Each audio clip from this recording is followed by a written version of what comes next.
thanks very much for joining for the Mega Miniatures in quotes podcast. I'm not entirely sure what it's called. It's just a thing where I love to learn and interview people that I find pretty inspiring. I was fortunate enough to be at Warhammer Fest.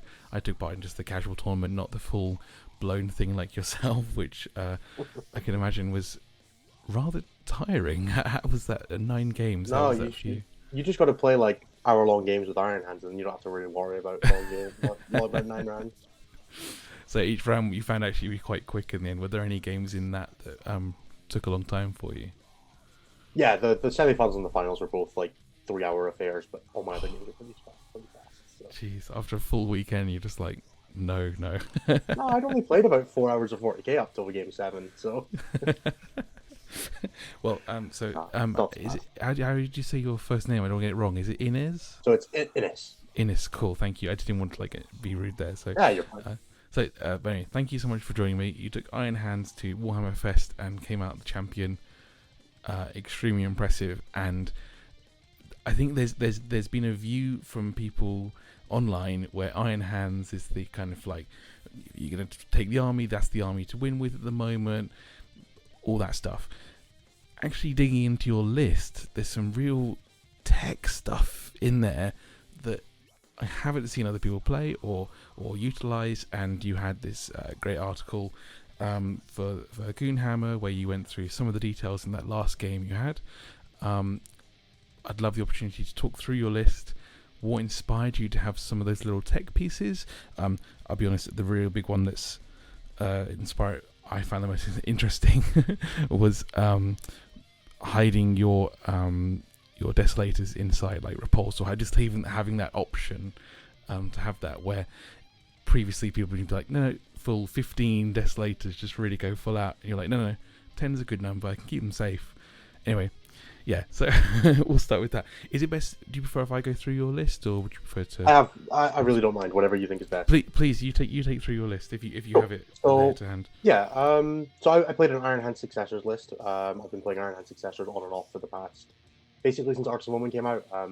I played them previously in sort of like Nephilim format when we had the 12 starting CP, but Iron Hands really suffered from the change to the 6 starting CP that we had with sort of like whatever the GT pack that was in that got brought in on, and then you just couldn't really support the list you wanted to play. Yeah. So I moved away from other things and then came back with this. So I played a Iron Hand Successors list, which is running Whirlwind of Rage and Master Artisans. That's every time a unit activates, it rerolls 1 hit roll, and in combat, if you roll a 6 to hit, it's 2 hits instead of 1. The list itself is fairly like multiple small unit style, so MSU. It's playing very low to the ground, nothing that's super expensive, nothing that's really a big target. One possible exception, but it's nice that you just don't care about that thing. Yeah. We have a Polaris Tech Marine who has target protocols, so he's a character buffer, chucks out a bunch of rerolls with his warlord trait, which is giving a unit a reroll to hit wound and damage. We have a Polaris Lieutenant who's the Indomitus guy. Love that box. It's been responsible for many broken lists over the past few years. And that guy has Rights of War, so it's just giving out objective secured to a bunch of stuff.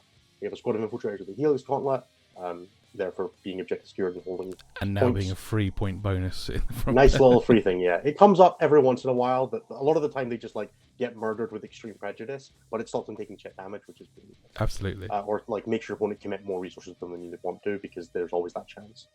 Then we have a 10 of Vanguard veterans with 10 Lightning Claws, 8 Storm Shields, a Grav Pistol, and a Relic Blade for the Sergeant. They have jump packs. They typically, they combat squad. I'm going to pretend that there's sometimes you wouldn't, but they combat squad.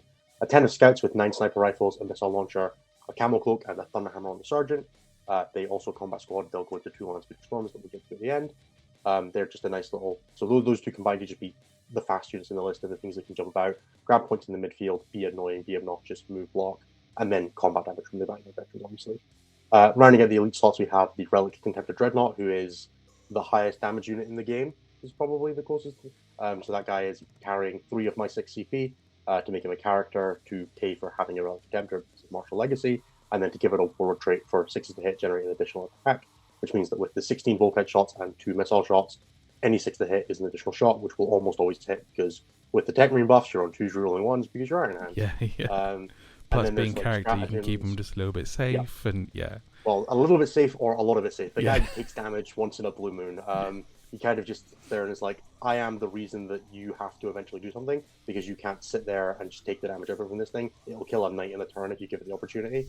So it Wow, will just sit really? there. And, yeah, 100%. Oh wow. If you spend a CP or two on it, Yeah, yeah. it's like 60% to one shot Custodes class knight, Jeez. which is pretty good for didn't 200 points. I did not realize its firepower was that good. Yeah, it's just volume of so the main combination is a stratagem called Mercy's Weakness, where you fire all your attacks at the same target. On a 6 to wound, you do 2 wounds instead of 1. You combat that with exploding 6s, reroll ones to hit, reroll ones to wound because you're still core while being a character, Yeah. and then a hit, wound, and damage reroll on the cycle missile launchers. You can consistently get 3 to 4 wounds through with the cycle missile launchers from 2 shots. Plus, 3 to 5 more wounds, plus 10, 15 saves from the Volkite, even on 5s to wound. You can very much punch a ton of damage through. That's mad. It's hilarious. You're like expecting to do about 20 damage to a knight, but it's very, very common that you'll do the 24. 26 if they're like Mechanicus. And be honest, even if it's taken off the full 20, you've got enough Yeah. else to shoot that can finish it off. So. Yeah, exactly. Well, if it's a big knight, you're just shooting it through walls anyway. That's because true, yeah. Rules are fake, but yeah, that guy's a menace when he split fires. He's a menace when he focus fires. Can't be interacted with. That's like the core of the list. Everything is built around supporting this. Yeah, yeah. Then we move on to the fast attacks, which is 2 land speeder tornadoes, individual ones. They are kind of like just at that break point where they have enough guns that you have to respect them with an assault cannon and a multi-meta. Rolling ones and a hit roll means they very consistently get 2 multi-meta hits and 4 to 6 assault cannon hits, which is just enough damage that you have to pretend they're a real unit. Then we have my heavy supports, which is the slot of choice for the Arsenal detachment. That's running 2 Devastator squads with a multi-melta, 3 grab cannons, combi melta, and a Thunderhammer, and an Armorium Cherub. They go on a drop pod. They are the I want to cause you problems. I want to make you have to screen parts of the board. I want to punish you if you push me. They're the thing that makes your opponent respect you. With the ability to have Devastator Doctrine sort of past turn 1 now, they're a lot better as a I'm going to sit here and wait until you make a mistake, and then I'll punish you for that mistake. Yeah. Dropping them on turn 2 or 3 usually, rather than the turn 1 alpha play. If you give me the turn 1 play and I get to kill a bunch of stuff with it, I'll take it, but I'm never looking for, like, you never expect to get out of this list. Then we have 2 squads of Desolation Marines, which are with the Supercrack missiles, Vanguard launchers, and then one of the sergeants has a mastercrafted Vanguard launcher with the Silent of the Forge stratagem, just to make him damage 3. So Yeah. once you hit that damage 3, it's suddenly the breakpoint where this is real shooting you have to respect indirectly. Honestly, the combination of those 2 sergeants, I think the rough math I ran is they're each of the sergeants is about as good as the Scarian Arcus, which is a 4-12 tank that costs 170 points in the CP, and each of the sergeants hits about as well as one of those. Which is maybe kind of the signifier that one of them is too expensive and one of them is too cheap. And then it's a bunch of indirect chip fire with the castle and launchers, and then occasionally you get to walk into the open and fire super missiles. Iron Hand Super Doctrine giving you the ignore heavy penalty means they can move about much more well. And then the last thing is a repulsor with more guns than I care to list. Yeah. It has guns. I remember I believe its actual technical profile is: do you need me to roll this at this 10 guardsmen, or can you just pick them up and then I'll fire the last cannon somewhere? That's actually what its guns are. I couldn't tell you like the actual quantity of shots because it never fires. It just tells people they're dead. I have to admit, when I was looking at the list for the repulsor, I think people can find it through online, but there's a bits where it's like, additional iron hole stubber, twin las gun. Then it even has like, replacing auto launchers with 2 other frag You just as you go through. Yeah. I think the technical math is it has 12 different. It has 12 guns, of which 3 are pairs. So there's 9 different profiles on that thing. It's mad. It's too much. And then realistically, it's just like yeah, and 220 points. It's not actually that expensive. Yeah, so you mentioned the repulsor being like the most interesting piece of tech in the list. It is. Like the rest of this stuff is kind of variations of a theme, right? It's sort of the list that Nassim Fujane was running maybe 2 years ago. That I've then adapted. He was playing a Born Heroes version, which is also Tilt the Charge. I took that, adapted it into the Master Artisans, added in the Land Speeders, and then from there, that list archetype is carried through the last 2 years. This is kind of like the final version of it. I played this at the Manchester Super Major about a month and a half ago. I played it for a few of the Scottish team events. Played it for Home Nations, playing it for Team Scotland. It's a very, very powerful list, and I have a lot of experience on it, which is obviously really good going to an event like this. Of course. The Repulsor then came in as a tech choice for the Games Workshop terrain more than anything else. So specifically because it has those 4 big 12 by 12 plates that are very easy to hide in or behind. Yes. Kind of. but they're really hard to hide in against stuff that moves really fast, because it's very possible that somebody with something like a 16-inch move, so like crisis suits or shroud runners, for example, can just dive onto your home plate on turn 1 and pick up all your desolation marines on turn 1, which is really difficult to deal with. The repulsor just gives me that layer of added protection, where into specifically it was shroud runners and night spinners, because I was expecting some of the best players in the event, that's players like Vic BJ and Brian Sight, to be playing like a heavy Swift Strike Master Shots build that really picks up those desolations, but also doesn't have a great answer for them if it doesn't kill them turn 1. It will take them forever, because without the pregame move, they're not that threatening. So it was kind of a natural response to that. It fits behind the plates pretty well. And a lot of those lists have run Gladiator Reapers in the past. They're a very powerful unit. I know like we saw something like John Lennon took 3 of them to Cherokee with an Iron Hands list. And they're, a pretty decent unit. And the Repulsor is, sure, it's 70 points more. You trade out a bunch of the heavy guns for assault guns, which isn't ideal. But with Codex Warfare going away, it's not as big a deal. It ends up having a few more shots and a lance cannon, plus the transport capacity for 70 points. It also has, the funniest thing, is an indirect hunter-killer missile, which holds the buffs really well for the Contemptor when the Contemptor doesn't have line of sight, because there's all these things that are there to buff vehicles. So you have the Tech Marine, who gives it plus 1 to hit, and then the Warlord trait, which gives you a hit, wound, and damage reroll. Well, that goes really well on an indirect hunter-killer missile that can suddenly indirectly hit on 3s rerolling, wound on whatever rerolling, and reroll the damage roll. So if the Contemptor doesn't have targets, it's a good thing to just be like, cool, so turn 1, if you didn't take a Fate dice in your Eldar list, like you don't have a 6 autosave, I can shoot a character that's sitting off the side. I can, try and punch 5 damage on a land speeder so that I can finish off with Desolation Marines. It just fits very nicely to that role where the Contemptor doesn't always get to do something. And then it anchors a second flank really well. And a bunch of armies in the meta right now, there's kind of 2 divergent army designs right now, where there's either armies that can kill a tank at range every turn consistently, and they'll kill like 6 of them, which is like your guard armies, your Iron Hands, and they'll kill, like, you put like 4 tanks on the board and they'll kill 4 tanks. Yeah. And then there's armies that can only really kill them at like super close range, or just like only in melee. So that would be something like Space Wolves, Chaos Demons, like Yanari builds. Most of these Eldar builds that I was really worried about just don't deal with the tank at range very well. Their game plan is to avoid them, which means that it anchors a flank really, really well in those matchups. And then the ones where it doesn't do that, well, it can hold my backfield, it can sit on the point, it's not going to die to indirect, it can poke out its gun and shoot 1 thing a turn, or it can clean up like the things that are diving my deployments over behind enemy lines or battlefield data. And it doesn't ever have to be aggressive in those matchups, because, it's an Iron Hands list. It's got enough damage output that it can kill with 1,700 points of stuff. It doesn't really need the repulsor on top of that. And that was why it was just kind of a natural line. I don't think I'd run it outside of GW terrain, or I would need to really consider it. It's on something like UKTC boards or WTC boards. It's quite hard to hide, whereas the GW plates are very nicely sized for it. So I would have to have a think about that and really sit with the terrain. So but yeah, overall, because I suppose the normal one we have in the UK, obviously the UKTC terrain, so we have the kind of big L blocks and things. Would you run it for that type of terrain piece? Like, no. So the problem with the big L is that like I can just put Desolation Marines in that, and like Shroud Runners are never getting to it because it's so far at the back of the board that I can prevent them from getting there just in the first place. So I don't need the protection. And it also would never get out of there, right? Like it's going to be stuck there just because it would then have to go backwards around 9 inches of terrain. Yeah. Whereas on the UKTC, apologies, Games Workshop open boards, it could deploy behind the plate and then just move 2 inches onto it and open up a huge amount of the board, which meant that it didn't have the same drawbacks because just the function of how the plates work on that terrain format. In WTC, it's probably the same thing. Like it would have to be pretty safe. It can tow into some of the ruins, but not all of them. So it just has a few other issues. But it's also fine as an outflank threat. If you weren't going to run it, consider things like Gladiator Reaper or Eradicators in the same slot. They all do a similar role. It's Iron Hands, right? Spin the lottery wheel, pick your favorite heavy weapon, you go to town, and then put a Contemptor in. You'll be fine. Like you'll go 4-1 with it. Don't worry about it. Well, I suppose there's a lot of people now. We've had some of the announcements for 10th, and there's the Repulsor Executioner Cannon that they gave the stats for, and it's like, okay, that looks kind of interesting. Well, I hid my intentions a little bit with the Repulsor. So we have a thing in the Discord for community that I run, which is like miniature opportunity golf. So basically, every time you buy a model, you have to be like, okay, so I've added 1 to my golf tally, and every time you paint it, you get to take it off. Oh, nice. To like keep you honest. But then it also it doesn't include your backlog, so you can get ahead of it by like painting or selling your backlog. So very conveniently, the day that I bought the Repulsor, GW had previewed the article that it's got a rule that lets you to get back into it when you charge. So I hid the fact that I was doing it for that for like a week from a bunch of people who were at the event. I was like, yeah, I just bought it because I thought it would be cool in 10th edition. And I'm like, why have you painted it already? Like, don't worry about it. List submission's already done. You're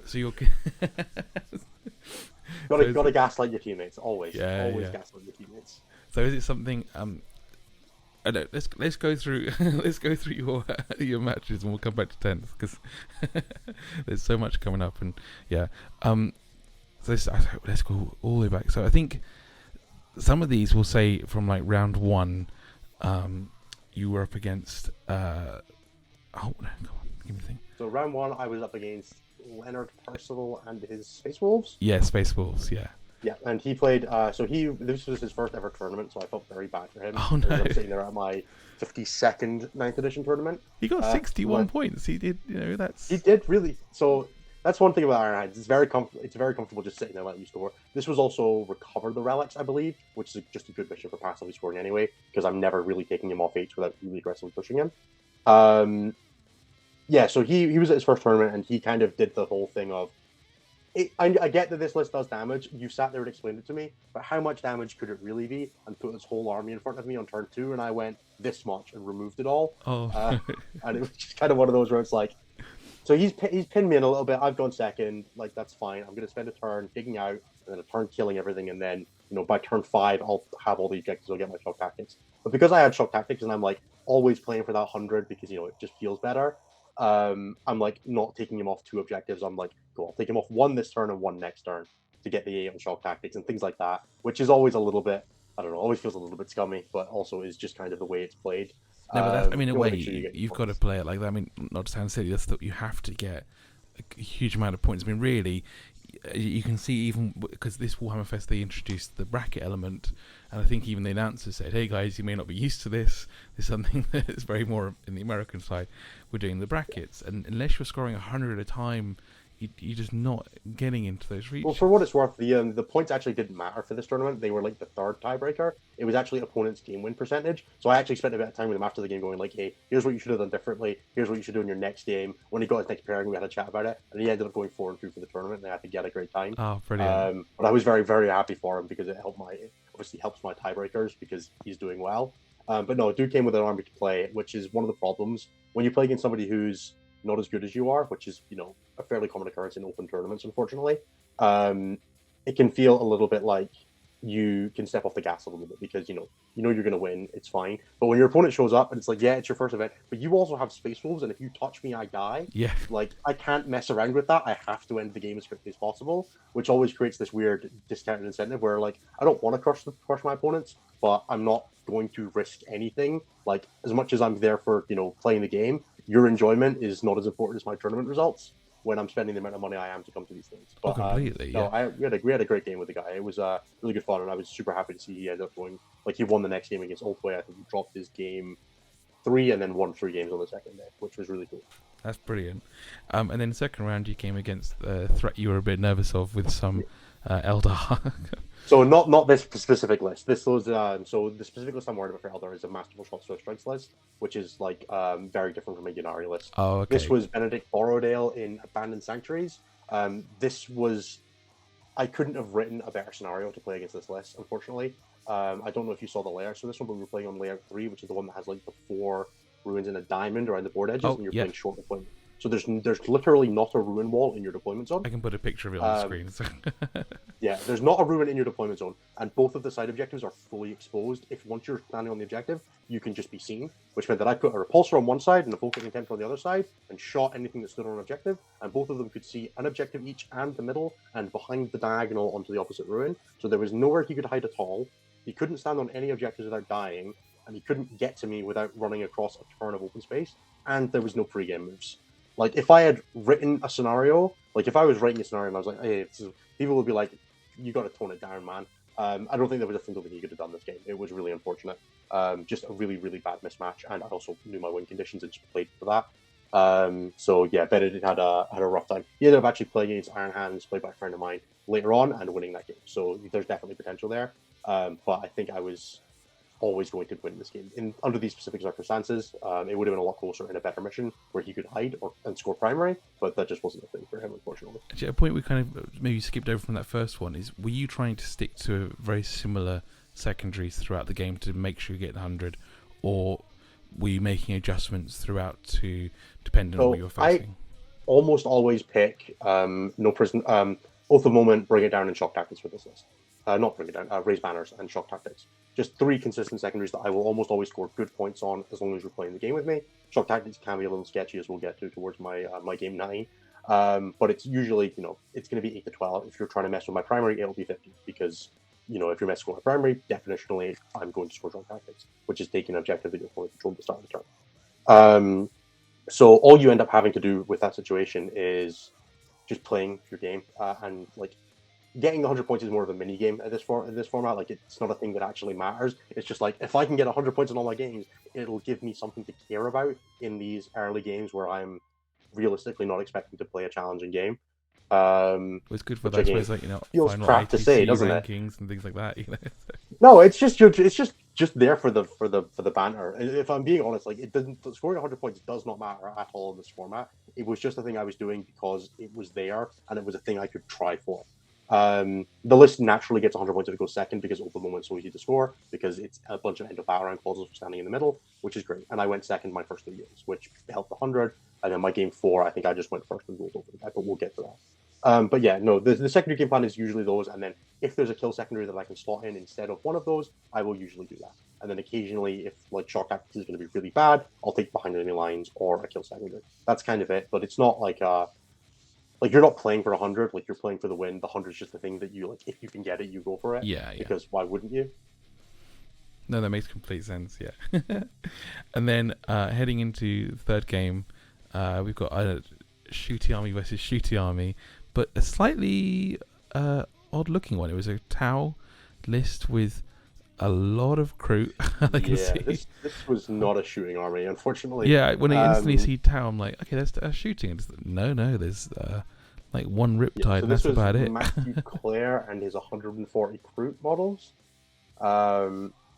Matthew goes first, and I kind of like see why he's doing it at this point.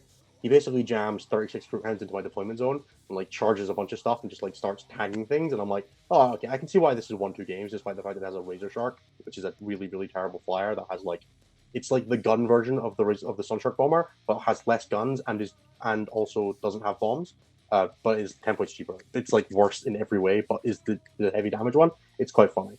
And then he like shoots my repulsor with like some kinstalkers that have like full rerolls to hit and wound against it. Does like 10 damage with like that and some true ox. And then I look at it and I go, okay, cool, 15 no prisoners turn 1. And that was the end of the game. Because it turns out if you put 140 toughness 3 6-up save models on the board, I'll kill them all. So I killed like 50 models in combat because my list has a bunch of combat output. Like the Contemptor Dreadnoughts getting in there, kicking Fruit Hounds to death, and then all my guns just remove things. Like I drop in the drop pod turn 1, pick up a Riptide. He brings in some reserves, pushes out. I mean, it's just not. It's tied to conviction. We're playing short ways. There was nowhere he could hide. He had to jam at me. My army kills you if you put your army in front of him. There was nothing. Again, just one of those mismatches where he just didn't really have a good time. I think he ended up going 3-3 for the tournament. I think that I went 4-2. Like I put some. Like all my opponents did really well. It was just one of those really tough matchups.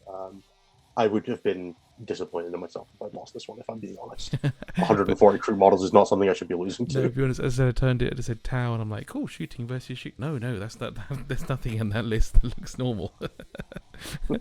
It also had a bunch of fantastic conversions. Like he had like his Razor Shark was like 2 of the Sigmar Dragon models, like on a massive statue with Fruit Riders. It looked fantastic. It felt very bad killing it all. I think I might have seen that one. Do it, yeah.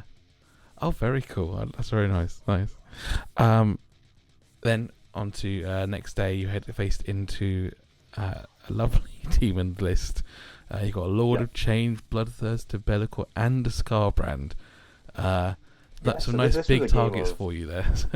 This was a game of dice scams on both sides. It was quite funny. So this was Isaac Wright, who is he's played for Team Ireland at Home Nations and stuff like that. He's a very competent player, but he was definitely playing this list is definitely a bit for fun. It's 4 Greater Demons and whatever fits. Yeah. Which is, not ideal. I end up doing something like he jumps the middle, turn 1, I shoot and charge Bellicor and leave him on 2 wounds. I'm like, oh, goodness sake. And then I charge his Lord of Change. It's like -1 to hit, -1 to wound with a Scout Sergeant with a Thunder Hammer and punk 9 damage on him. And I'm like, okay, so this is going to be one of those games. And then it proceeded to be one of those games. At one point, like a Bloodthirster charges 5 Vanguard veterans and kills a dude just because I like hard scamming 1/4 ups. I charged the Lord of Change with 5 infiltrators, like hitting on 4s, winning on 6s, put 9 wounds on him from 16 attacks, and then he passes 8 out of 9 5-up saves while he's on 2 wounds. And I'm like, what? Like, I shouldn't have done that much damage, but you should also still be dead. Yeah.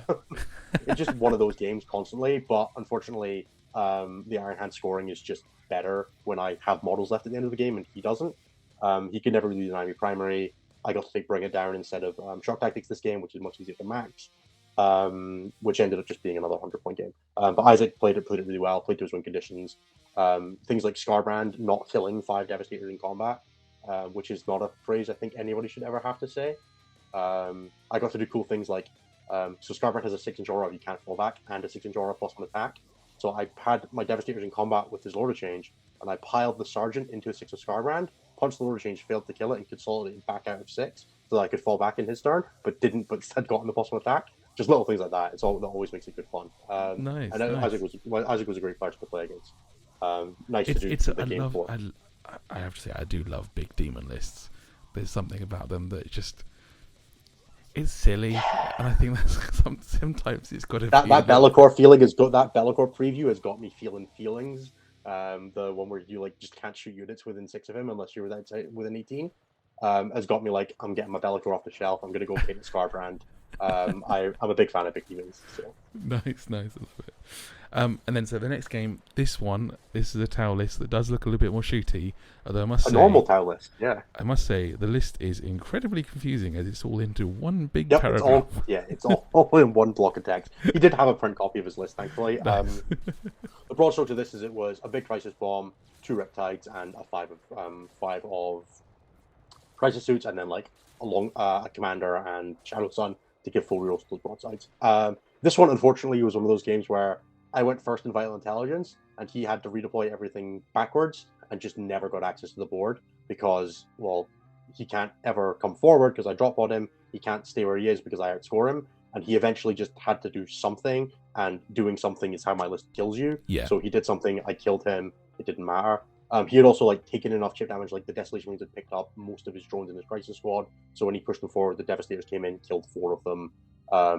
The broadsides, with full rerolls are good at killing things, but they're not good at killing 5 vehicles in front of them with the unique perfect split fire. He ended up low rolling and split firing a bunch of shots and killed like 2 things.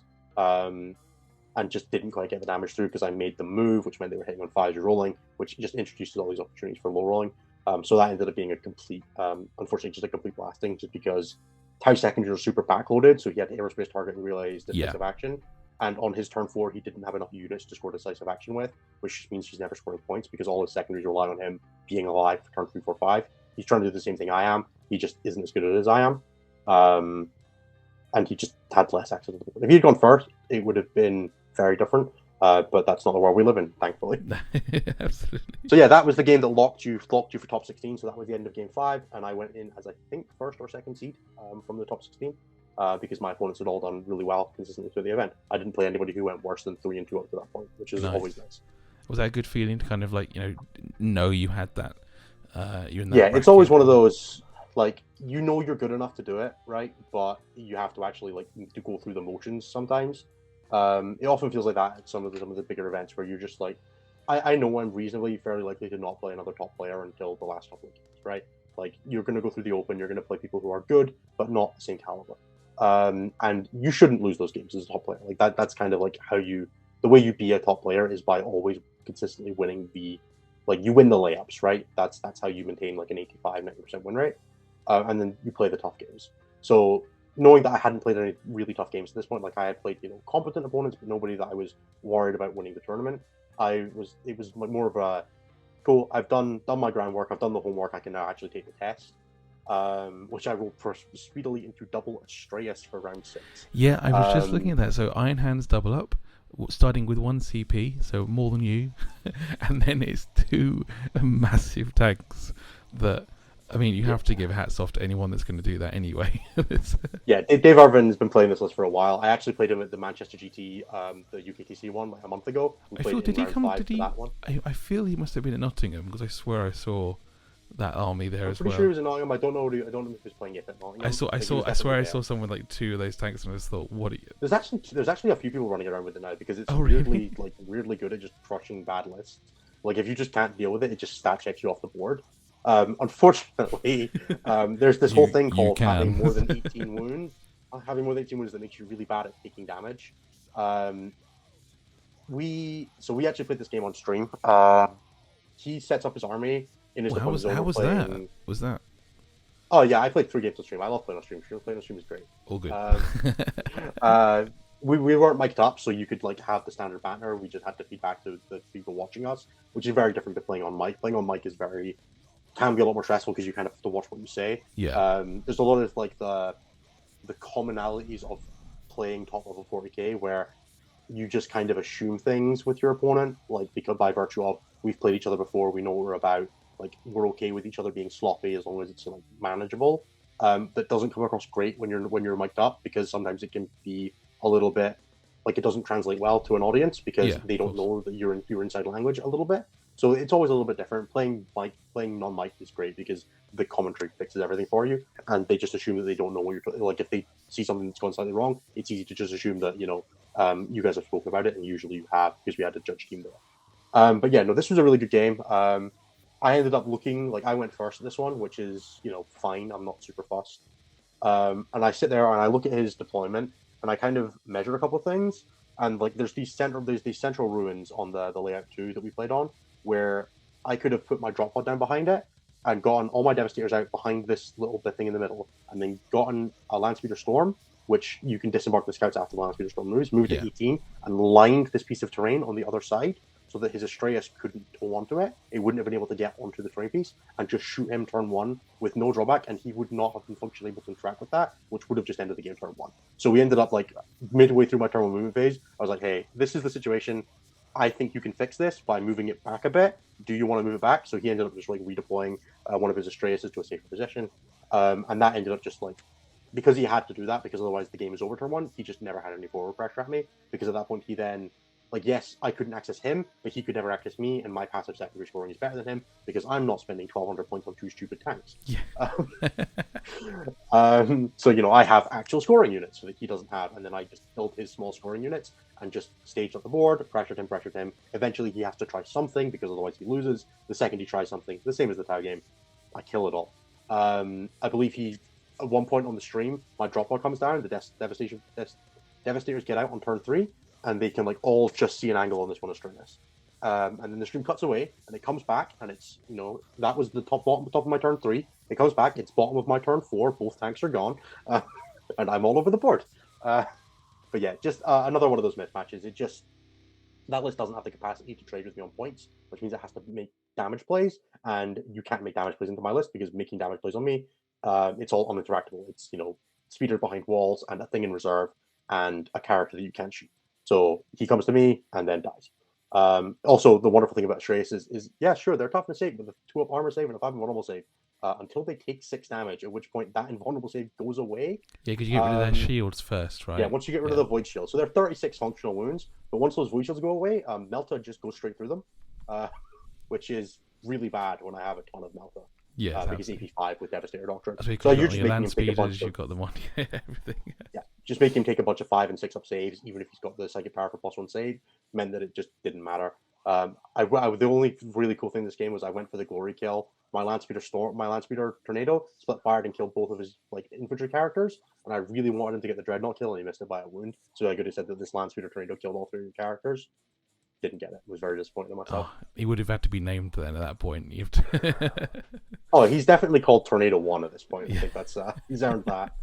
Round 7, it will say on BCP I have a bye, which is what basically happened. Unfortunately, I paired into Boris Michev in the top 8, but Boris had to go home, which meant that I ended up playing a 12-year-old child who didn't have another game. So that's all there is to say about this game. That's fine. Really quick, I was going to say though, on the Devastators only because they came up just then. I was actually curious, like I didn't mention earlier, but you had one multi-melter and then 3 grav cannons per unit. What was the kind of Yep. reasoning for selecting those weapon loads out? Was that just a case of you tested the others and that's how it was easy for you to play it with, or yeah? I don't think I own a Devastator with other guns. Oh really? Since 7th edition, so like I bought my Devastators for Skyhammer Annihilation Force in 7th edition for the people who have been listening, who've been playing 4K for a while, where I played one squad with Grav and one squad with Melta. The reason that they're sold out is that they're just the 2 most efficient weapons. The Grav Cannon is high volume and reasonable, and it's AP3 goes to 4 in Dev Doctrine, and it can punch through elite infantry. It has the volume to put damage on tanks. It's also free. Like it's the free gun. So the other options are like the heavy bolter or the las cannon. They all kind of have their advantages and disadvantages, but they're the heavy bolter is 1 less shot, much lower AP, and damage to always. The grav cannon is just consistently like anything I'm firing at where I care about it being damage to, it's probably damage to because they're safe 3 for better. And it's the cheap version. The multi-melta then is the high volume version of anti-tank gun. It's either the las cannon or the plasma cannon or the multi-melta. And the multi-melta just threads the needle on being consistently. It's always 2 shots. It has the AP5, which is fantastic. It gets plus 2 damage in half range, which means it does more damage than the last cannon. The only downside is obviously that wounding on is strength 8 instead of strength 9. And then you get things, but it doubles in shots to make up for that. Like you would have to be wounding on 6s for them to be equivalent, just because of the virtue of more shots. And because it's more shots, when you have the Armorium Cherub in the squad and the Signum, which are both capable of buffing 1 weapon to extremes. So the Armorium Cherub allows you to fire one of your unit's weapons once per game, and the Signum allows you to make one of your weapons plus its skill 2+. Means that multi-melta ends up having 4 shots that hit on 2s rerolling 1s, as opposed to a las cannon that would have 2 shots on 2s rerolling 1s, Nice. or a plasma cannon that would have 2d3 that's just worse. So it's just the natural fit. I usually run 2 and 2, but for point reasons, because the multi-melta is the only gun that costs points for that squad, it's 10 points. But when you're running a unit like this, you kind of you would always spend the 10 points, whether you have the 20 or not is kind of up in the air. But no, that's just like the most efficient weapon split. You can do 3 and 1 of Melta and Grav on one of the squads. It just depends on points. Like having to have the 20 points. Of course, yeah. Marines are really bad at upgrades because everything is free now. There's nowhere you can trim 10 points in the list really, other than Storm Shields, and Storm Shields are the way you keep Vanguard alive, so that's not really an option either.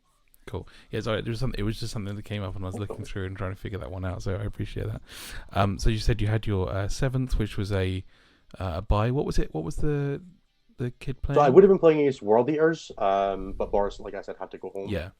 It's fine though. I would have won that game anyway. I promise. Love you, Boris. No, so I ended up playing a buy, but for the sake of actually getting a game, I played a 12-year-old child's guard army. Which I'm gonna stop talking about now because that was about as interesting as it was, unfortunately. Oh no! It gave you, as a guard army, though, it gave you the training you needed for the 9th game, surely. Yeah, absolutely. I knew exactly how much damage a Rogel Dorn did after that game. Nice. No, it was one of those ththings where they had me play a game because it was unfair for me to get a 3-hour break that nobody else was getting, which I completely understand. But this kid was, a 12-year-old child. I think his first tournament, he was, playing 40k. He was 3 and 2 at that point, so it wasn't like I was completely punching on somebody who didn't know how to play 40k. But hopefully he had a good experience. It was a different game thing, yeah. Yeah, it was a different. It wasn't really a game that I was ever in fear of losing. But it's one of those ones again, like I spoke about round 1, where I can't just screw around with a guard army. I do have to put the pressure on. I can't just let it shoot me. So I did waited the requisite 90 minutes and tabled him. But we played a 2-hour game because I was asked to not end the game too quick. No, I think that's good. And then your next one for your 8th, that actually looked like it was your closest game, 91 to 88. My finals and my semi-finals were both incredibly close games. Yeah. So Brian Sype is one of my teammates. He plays with me on Team Scotland. Is that a benefit or a negative? Now you know each other. I don't know. Well, let's go with this. I went to his house the weekend before and played 2.5 practice games with him where he crushed me both times with the same list he was playing at this event that he then made better into me. So, I'm not filled with confidence at this point, but I do have one thing, and that is that I live in Brian's head rent-free. Man if man has a bogey player, it's definitely me. Which is, not what you're looking for, but it definitely helps. So this game is, we're playing Secure Missing Artifacts, and he gets the first objective move, and he gets the dragon objective behind a ruin, which means that we're both scoring 8 on Friday. Because of this mission, you can either get first objective move and both of you have an objective in the open, or both of you have an objective that's completely hidden. Whoever gets the first move dictates the pace of the game. And he decided we're playing a game where this isn't about primary anymore. So he makes the game about secondaries by virtue of doing that. Eldar secondaries are better than Space Marine secondaries. If I go first, I get, absolutely creamed because I then have to struggle with not even having good Oath of the Moment. I fortunately get to go second this game, which means that I get to, raise my banners, get my free Oath of the Moment points, and, it's fine. I will consistently match 2 of his secondaries. The third one is then the problem. So I end up having behind enemy lines this game because I know Brian. Brian is just never going to take an objective in the neutral off me, and I will never score shot tactics. Brian is a good enough player to know that this game is not about primary, so he doesn't have to do that because it's, as I said, it's Screaming Artifacts. We are, if nothing happens and we both sit and score 8s, we both score 47 out of 45 on primary, which means that denying 4 primary just doesn't really matter that much. And you have to do a lot more denial than that, which is really difficult with the ability for both of our armies to score points. Now, Brian's playing an army that's built around mostly uninteractable characters doing tons of damage. So it's, a Shadow Seer that pops out, Mirror of Minds and Smite every turn, or Twilight Pathways if it needs to score. A Farseer that does, Execution or Crushing Orb, and also has the Kronos' Bow to do mortal wounds. So that guy consistently does, enough mortal wounds to kill a Space Marine squad. Baharoth, who is everybody's least favorite little, yo-yo, I suppose. And then a Night Spinner. However much annoying he is, I really hope he doesn't do model in 10th. Like, that's that old metal. I really model. hope he's just gone in 10th, actually. I hope he's just not in the book. And then, the Death Jester with Harvester of Torment inside a boat that can fire and fade. Just a bunch of really, really, really annoying to interact with stuff. Yeah, Death Jester is horrible. And then, 6 Shroud Runners, a squad of Striking Scorpions that can redeploy to really put pressure on you. And then a few other things like some War Spiders that can teleport away once per game. Just a lot of really, really hard to deal with stuff, and then some fairly heavy altitude pressure. Brian ends up going first and throws his Striking Scorpions into one of my Vanguard Veteran squads and picks them up, which is pretty decent odds that they don't die with the reactive puppet Field of Pain stratagem that Iron Hands have. But unfortunately, they did go down. I was hoping to have 1 or 2 left alive because it very much changes the dynamic. Unfortunately, they didn't. And then some Shroud Runners come around, and he goes for a Jinx play onto my other Vanguard Veterans. And the first action of the game is he blows his Warlock's head up when he's trying to cast Jinx. So he uses a Fate dice to sit in a 6, and then rolls the other 6 and kills himself. And I look at it and I go, oh no! So that's he has to roll a 6 on the second dice on the cast, then a 5 up on the D3 to kill himself, and does both, kills his Jinx turn 1. And I'm like, okay, cool. And then he after getting completely scammed by his own dice, scams me right back, murders my the Shroud Runners, then kill a Land Speeder, which is hilariously not supposed to happen. 2 of the guys die getting out, and then he wire weave grenades the other 3 off. So that's 3 of my fast scoring elements for Binding Lines gone turn 1 for no recourse, none of which should have died. Yeah. And it's I would have been happier losing 4 of the Van Vets. So you both kind of tilting a little bit. Yeah, we're both just I can't believe this is happening.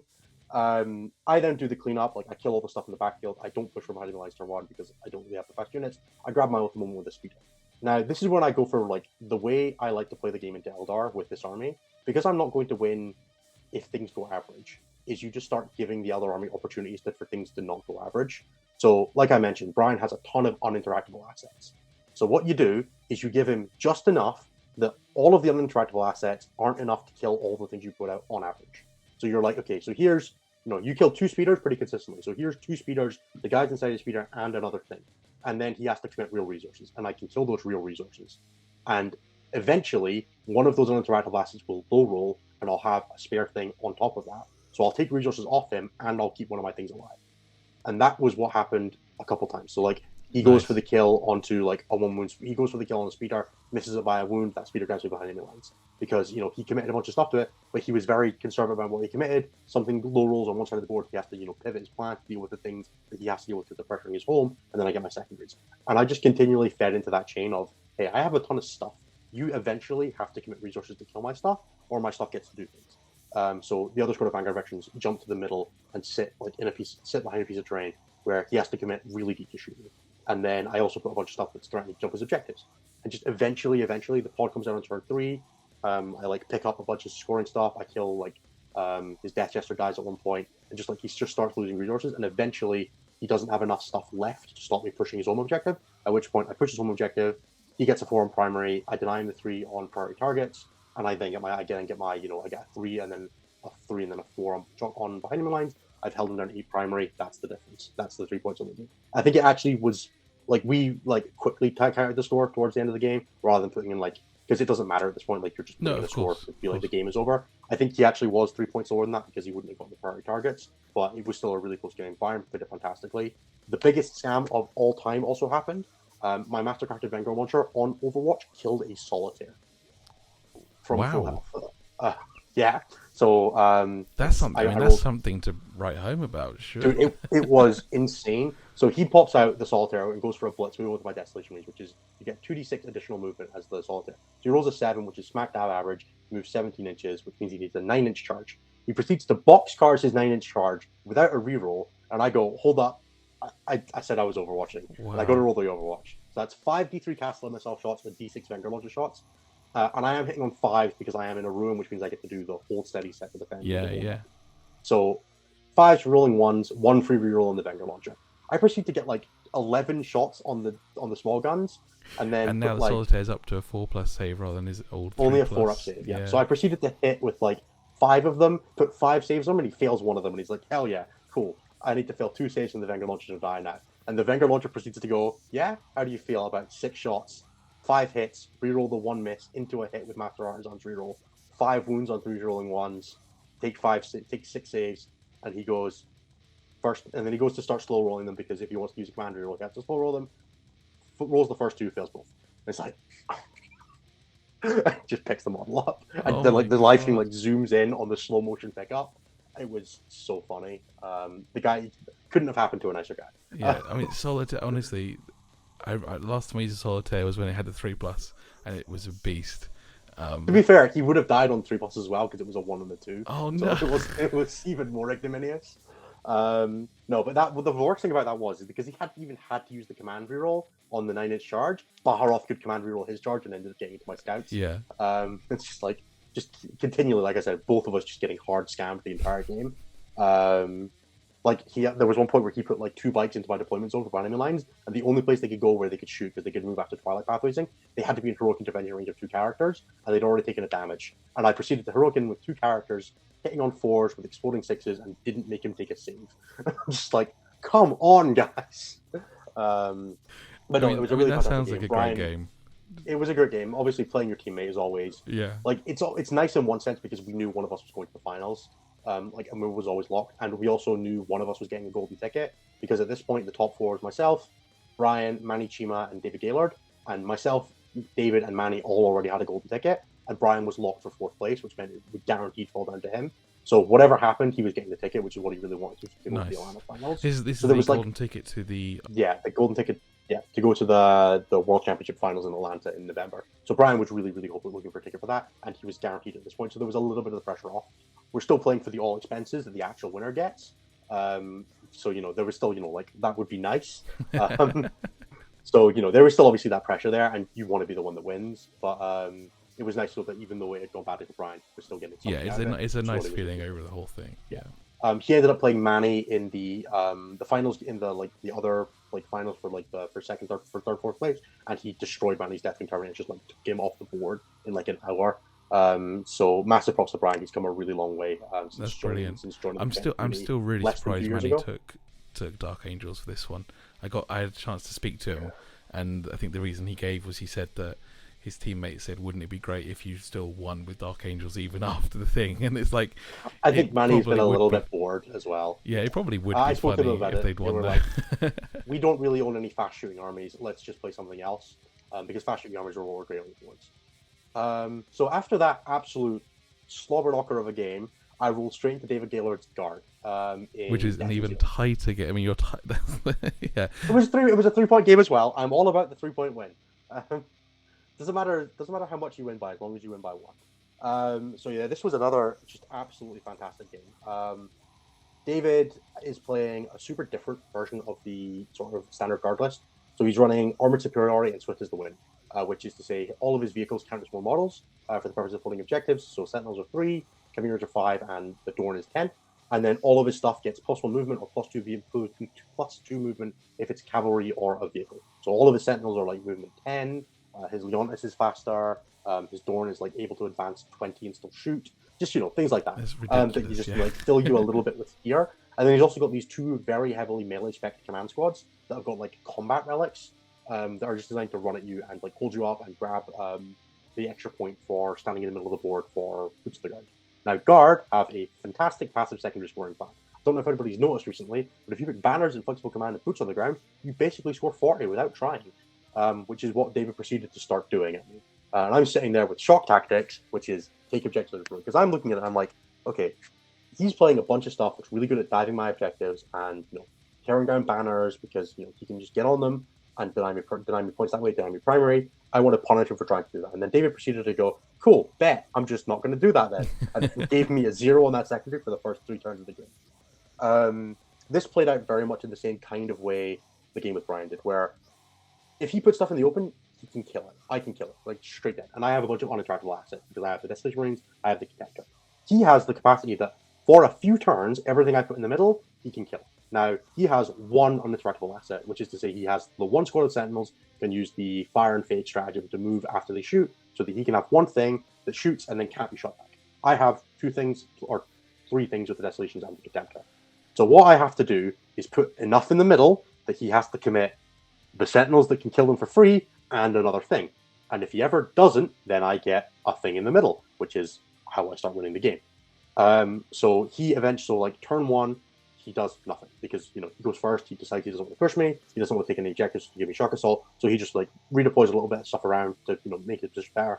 Pushes up so he can get onto his natural objective because we're playing basically the same layout I played against Brian, where there's 2 completely safe objectives behind walls that are very, very hard to get to, and you can't shoot anything on them. So my turn 1, I put like a single land speeder on the middle objective to get my oath of moment with 5 guys inside it. And David goes, cool, only on interactable assets plus the things I need to score. So he brings on like 10 guys in the corner, 10 Scions in the corner to shoot my land speeder or to shoot the guys that come out of it so that I can't hold the middle. And then the Lehman Russes proceed to low roll and leave the land speeder alive on 1 wound, meaning that the full squad of Scions has to shoot the 1 wound land speeder instead of the guys that got out of it, which then meant he had to roll a 10-inch charge, which he proceeded to hit. I'm just like, please stop doing this to me. Of course he does, yeah. Yeah, of course he does. I'm like, I can stand the objective and give you a 10. I can make it, it's not even a 9, it's a 10. It just naturally hits it. I end up going for a double wrap on like the Sentinel that's in the middle and the 10 Scions, and I missed it by him being able to consolidate into a character and that character killing a model and he broke out the wrap. But what that did do was burn his 2 CP on Desperate Breakout with the Sentinel. He then proceeded to shoot the middle with his Rogaldorn because he moved the Rogaldorn up to shoot 1 squad of Vanguard Veterans because it's the only thing in this list that will reliably kill Rogaldorn with one of the squads of Sentinels already dead because it scouts down to the middle. He then committed his melee command squad because he has to get it to the middle for his boots on the ground points, and it's also the other thing that will reliably kill Vanguard Veterans squad, or damage like Vanguard Veterans squad or Marines. He proceeds to charge the Vanguard Veterans and do 1 whole damage because 5-up kill pain is really good. I just bossed a bunch of Storm Shield saves. He made me take like 6 4-up saves. I passed 4 of them, and then passed 3 of the 4 or 5-up kill pains. That's great. I cost 2 damages. I just took 1 damage and got to stand there with a squad of Vanguard Veterans that fell back, and then proceeded to threaten for next turn. Shot off that squad of Vanguard Veterans, shot off that squad that was there, did a whole bunch of charges. So like my entire army at this point just starts charging these Scions that are having to come to my quarter for boots on the ground, because the way the guard secondary works, they have to be in each quarter, which means that there's always stuff close to me, which means that I can just charge a whole bunch of stuff. So I charge like my Contemptor, 2 squads of Devastators, both my Desolation squads, all my characters just into the squad, just for movement. And they just shimmy up the board and they get behind this central piece. And now he's down a command squad, he's down the Dorn because the Dorn came out to shoot me, and I can rip a Dorn to bits. And he's down, so he's got like 1 command squad and like 5 Sentinels left that are reasonable shooting threats. And none of that shoots this turn. Gets out with the command squad, charges into the middle, tags up a bunch of stuff, like gets into combat with the Contemptor so it can't shoot freely, it can't shoot Sentinels. And then my entire army dogpiles his other objective because I got a bunch of movement. And then this command squad that's in the middle, I shoot it's 6 models with a Bullgrim, which is, -1 damage, 4 up vulnerable save, 2 up armor save, and 5 up vulnerable save. So I shoot a full squad of Desolation Marines at it, kill the Bullgrim on the dude.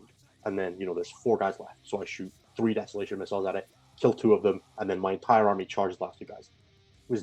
He went to pick up the squad at one point. I was like, "You're shooting them. I'm just gonna take them on." I'm like, "Hold on a goddamn second," and made him and was like, "Nope, I am charging conservatively 10 units into that squad this turn." I proceeded to charge 10 units to that squad and chain my Rights of War all the way up to his objective. Took it down for shock assault. Gave him a 4 primary. Tore down a banner, and then he had to push into me. At which point, I killed all of his vehicles to bring it down. I won the game by at least 3 points, and it potentially more because I could have still shock assaulted some objective, but we just called the game at that point because there was nothing you could do.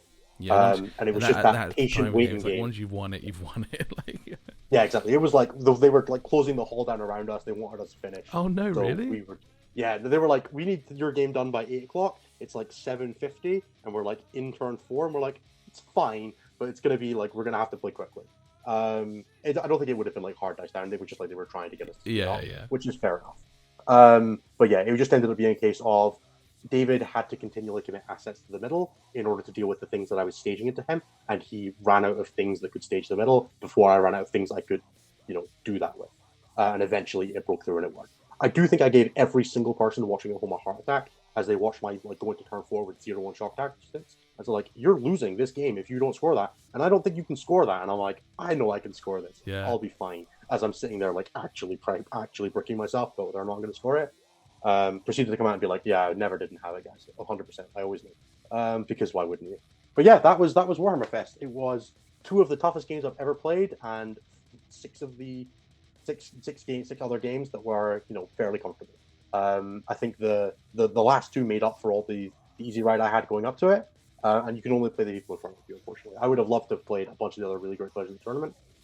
Just unfortunately didn't happen. All my friends kept beating them for me, which is always nice.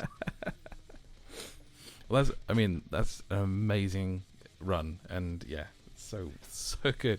Have you got any other tournaments you're coming up before 10th comes out, or are you? Yeah, I'm mostly taking a break now. So I'm running a tournament in Scotland this weekend, which is the second ever major in Scotland, by the way. So keep an eye out for the results for that. Congratulations. Yeah, no, we're super, super proud of the community. We've come from having like 20-person tournaments to actually having a 60-person major here for the first time ever. That's not like, or for the second time ever. The first one was like the first event back after COVID. So everybody was super hyped, and then it's died down a bunch. Are so you joining in that tournament as well? Or I am playing as well. So yeah. my personal policy on this thing is that I'm only running the tournament so that I can play in it. The fact that other people get to show up is a nice benefit. Yeah. But I've never subscribed to that you can't play in your own tournament, because if I couldn't play in it, I just wouldn't do it. Yeah. So you kind of have to take it. I'm not going to be taking. I obviously won't be taking prizes and things like that. But we're doing 5 rounds for the top cut, so the top 2 will play a final game, and hopefully we should be finding back about getting golden tickets for that as well. But we've not heard back a confirmation yet, and it's getting close to the point where I don't think we're getting them. But fingers crossed we can get our top 2 tickets. Yeah. But yeah, no. So that's going to be super awesome. We're doing WC terrain, WC format, because it's a Team Scotland event. We kind of have to. So I'm running that, and then I've got an RTT in Glasgow in the week after that, which I'm taking Tyranids to because I hate myself, and I'm playing White Scars at this one. So I'm just going through all my greatest hits. That's a point I didn't get to raise actually on your Tyranid love. Your list name. Come on, oh, please load. Yeah, my list name was Speedrun for Tyranids. Yeah, so is that you, like, this is your kind of last hurrah in 9th, and then as soon as 10th hits, you're going to get picked up? I played Tyranids I played Tyranids from Crusher Stampede through till the Leviathan. Oh, okay, cool. Like the 3rd Leviathan nerf, I moved on to Chancellor Cults for a bit, and then I went back for LVO, where I played Kraken. But no, the actual joke was that, so I run I help run Stat Check, which is a content thing for 40k. So we have a podcast and a bunch of art and things like that. So the idea was that I was going to play my game so quickly that I could go and interact with 10th edition, ask a bunch of questions, so I could go and see all the new stuff, so I could report back. And then I ended up only having 3-hour breaks between my games, and you really needed a 4-hour break to do anything because the queues were 3.5 hours long. The only way I got to play 10th, fortunately on Sunday I got there, I was first in the queue, and I ran, and even then I was still the last person in that bunch to do it before the Sunday tournament I was in. But yeah. No, it was so the idea was that I was going to speedrun my games so I could go and see the new Tyranids. That was the joke. I will probably be playing Tyranids when the new book drops, but it kind of depends on what I end up being on for Team Scotland reasons, which will be based on what the strongest armies are and what I play among them. But I'm very excited for the new Nids.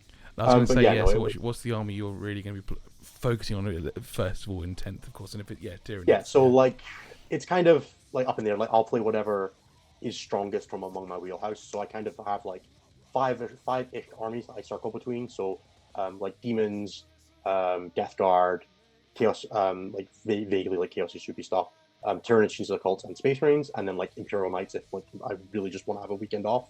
Are the things I circle between, and then whatever of those is the strongest, I will play that. I love the idea of taking Knights as a weekend off. Yeah, exactly. And the Knights is like, I don't really want to think for this weekend, so I'll just play Knights. I played Knights in my first ever tournament, and I've been like, okay, that was a mistake ever since. Oh no, why? Why?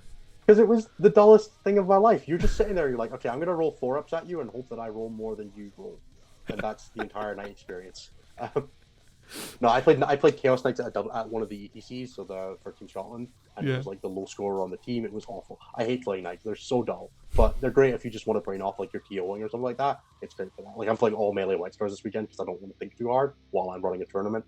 Um, but no, so whatever of those ends up being the strongest, and if none of those are strongest, I have a bunch of other armies that I can like.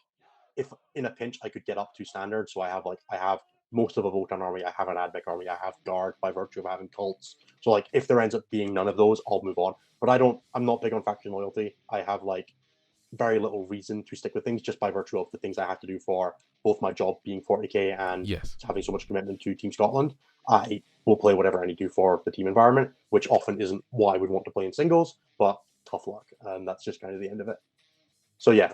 But if tournaments are an option, it'll be tournaments, 100%. Yeah, I mean that new It's like new screamer they have is, first reviews though. yeah. No, it's the new Neuro Tyrant is by far the thing I'm most excited Yeah. about. I bet that thing does so many mortal wounds. I was kind of hoping that like that new HQ. Yeah, I was hoping he was bigger. Like when he appeared on the screen, I was like, just I could see him being this really big beast. Yeah, It was he's like he on a saw 50. it and it was this. You're Like, like, oh, that's not really what okay. I wanted. But Must try harder next time. there's, But no, I'll be getting at least 2 of the box, so I'll convert Yeah. one of them up to be a much bigger model because why wouldn't you? I think so have, many like, people are 7 just going to get 2 Tyrants. boxes for Tyranids and be like, good, I've got an army. Cause Oh no, I'll definitely at least be getting 3. I've just only ordered 2 so far. Like, there's no way I don't end up like. There's no way the Nids half of that box isn't like £40 because there will be so many Marine players buying it 25% off that want the rules as well, and you just be like man, 40 quid, I'll take the Nids off your hands. I'll be one of them. I have to admit. See, like nobody's paying full price for Nids. Everybody wants the Marines. yeah, Nids is. I don't be honest with you. I'm not even that keen on the Marines in the box. It's really. I want like 10 of the Stern Guard because I like the models. Yeah. And then like one set, maybe 2 of the captains, so I can do 1 regular and 1 with a Thunderhammer Storm Shield. And that's kind of like cool. I'm done with the Marines at that point. So I'll get 1 to keep, and then I'll split my other one, and then I'll buy Nid lots. That's the thing with the Marines. They're not. Yeah, I kind of want the box to like play with the models, and I'll build them up and paint them up and stuff. But I don't know if I'd actually run any of them. But that's just Well, it depends how broken they are. If any of them are broken, I'll definitely run them. Yeah. I think no shame, absolutely none. I was talking to some DA friends, and they were just like, they're not sure whether Stone Guard can be run with Dark Angel at the moment, and we won't know until, I mean, maybe when it launches, but maybe next spring when the Dark Angels book comes out. But we'll find out. But yeah. Who knows? I'm sure they'll be fine. There's no way they print those and aren't willing to sell them to Dark Angels players. They'll just be called company veterans in the Dark Angels. That's true, yeah. Or something like that. It'll be fine. Don't worry, Dark Angels players. Games Workshop, you are their specialist sons. If anyone was to pick up your list before 10th comes in, what kind of would be your MVPs that you had? And any changes that you might say. So obviously you said earlier you probably wouldn't have the tank. Because it just is a typical sense of UKTC terrain type thing. Yeah. So the easy answer is to just like cut the tank, add in 5 more Desolation Marines or your preferred scoring unit. I would really like a 3rd Tornado in there. I don't mind the idea of Eradicator. There's a few things you can do with that 200-point slot. Don't worry about it too much. You can't get that far wrong. Hecaton Iacos is a really fun addition if you want to run like another Dreadnought, who's just a character contender for Forge World. He's really good fun. Other than that, don't mess with the formula too much. It really is designed to do its thing.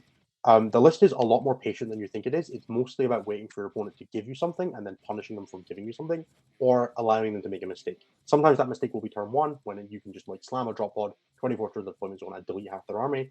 That's great. Don't plan for that. Like that's a thing you do if you get it, not a thing you're looking for. Like you should never expect your opponent to make a mistake like that. But constantly be pushing your opponent to say, hey, you need to respond to something. And by making them do that, nobody ever plays a perfect game of 40k. The second your opponent makes a mistake or makes the right play in low rolls, like there's 2 win conditions there. Because you're so powerful, the second they do either of those things, you just like slam your army into them and punish them. Protect your Vanguard veterans at all costs. Don't get the scouts out of the land speeder storms as quickly as you think you have to, and it's okay to take a turn off scoring, especially for things like behind enemy lines or over the moment, where you can pick them up in the later parts of the game. Don't worry so much about winning the game early. Win the game. That's all that really matters. And banners is just to the last. Raise banners on their dead bodies. You don't have to get 3 up turn 1. Get 5 up on turn 4, and that's the same points. That's a great way of thinking about it. Perfect. Thank you so much, Innes, for this. Really appreciate taking through your army and the full tournament. Really excited to see how you do with in 10th, and also, obviously, complete good luck with Scotland as well. Running the tournament does not sound like an easy task at all. So I hope that all goes well. It's actually at the size that you run events at. It's not that bad. Once you get up to like 200 people, it starts getting weird. But like 50 to 60, like 30 to 60 people tournaments kind of run themselves. As long as you're like on hand to deal with judge calls, like people generally get on with things. Like people have enough experience. I don't anticipate this being a stressful weekend. I'm really looking forward to it. Cool. But no, thank you so much for having me. It's been an absolute pleasure. Perfect. And what links would you like to be attached to the video? Yeah. So 2 things. So I run StatCheck, which is the we do stats in a weekly show. That's every Tuesday, UK time, 11 p.m. GMT. Otherwise, you can catch the YouTube VODs at StatCheck on YouTube. The logo is a cog with an S and a C in it. You can't really miss it. Also, I do offer coaching. If you're interested, drop us a line. There's a link on the website, which is stat-check.com. Really appreciate hearing from you. If you're interested in what I have to say, give it a shot. It's always a bit of fun. If not, go watch the shows. I promise. We're a lot more. It's a lot funnier than you think it is because we all hate each other and we're all autistic. So we just like banter. You'll love it. I promise. Sounds really good. And also, I'm going to link to the Goonhammer article as well because that was another. Yes, that was the Comp Innovations where I ran through the game with David Gillard. Yeah, I think it was just another kind of little nugget things in there that are just so interesting. So yeah, I appreciate it. Okay, thank you so much. Have a lovely evening, and I'll catch you soon. Subscribe to Mega Miniatures. Go below, hit the buttons, leave a comment. It's good for them. Thanks.